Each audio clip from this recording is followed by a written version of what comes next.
Well, Dave and Dennis Wise had left Elland Road. A Leeds hero, Gary McAllister, was stepping back as manager. But Tranmere were there to spoil the homecoming party.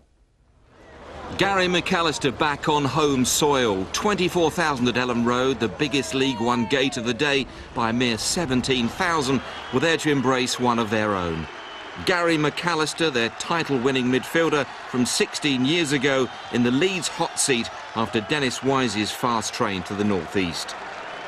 But as opening days go, it was not out of the Leeds book of fairy tales. Paul McLaren's clever free kick left the keeper rooted, heart-in-mouth time for the fans. Leeds responded with a free kick heart-stopper of their own. John Mullin took it. The manager almost willed it in. Tranmere looked like a team on a roll. They'd won the last three. Leeds are faltering in the promotion spotlight.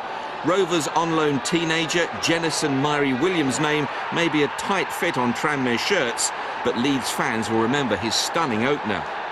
It was his third Tranmere goal since arriving on loan from Bristol City.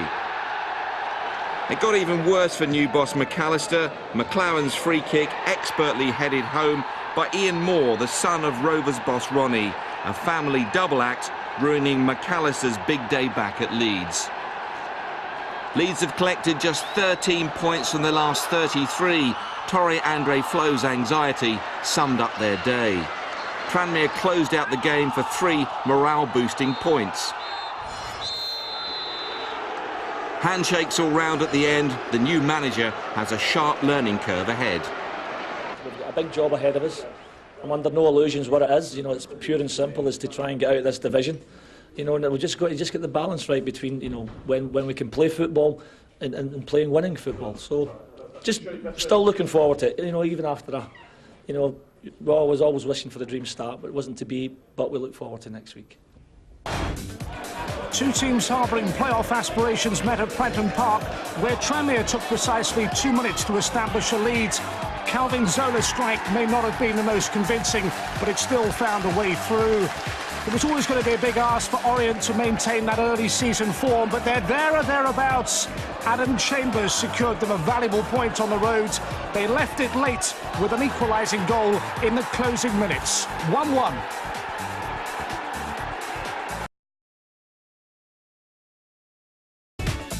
Tranmere are now unbeaten in 7 matches after this victory over Millwall and are only 5 points behind second place Doncaster.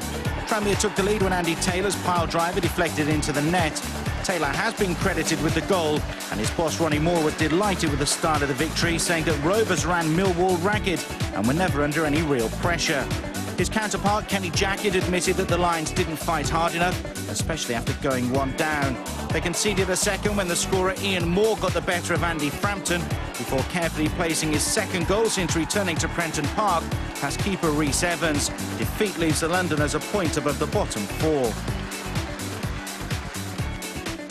What about Ian Moore back at Tranmere with his dad? Yeah, I mean, that's working out fantastically well for the both of them. You know, I had him on loan when he was at Tranmere last time, when Ronnie was working on the coaching staff there.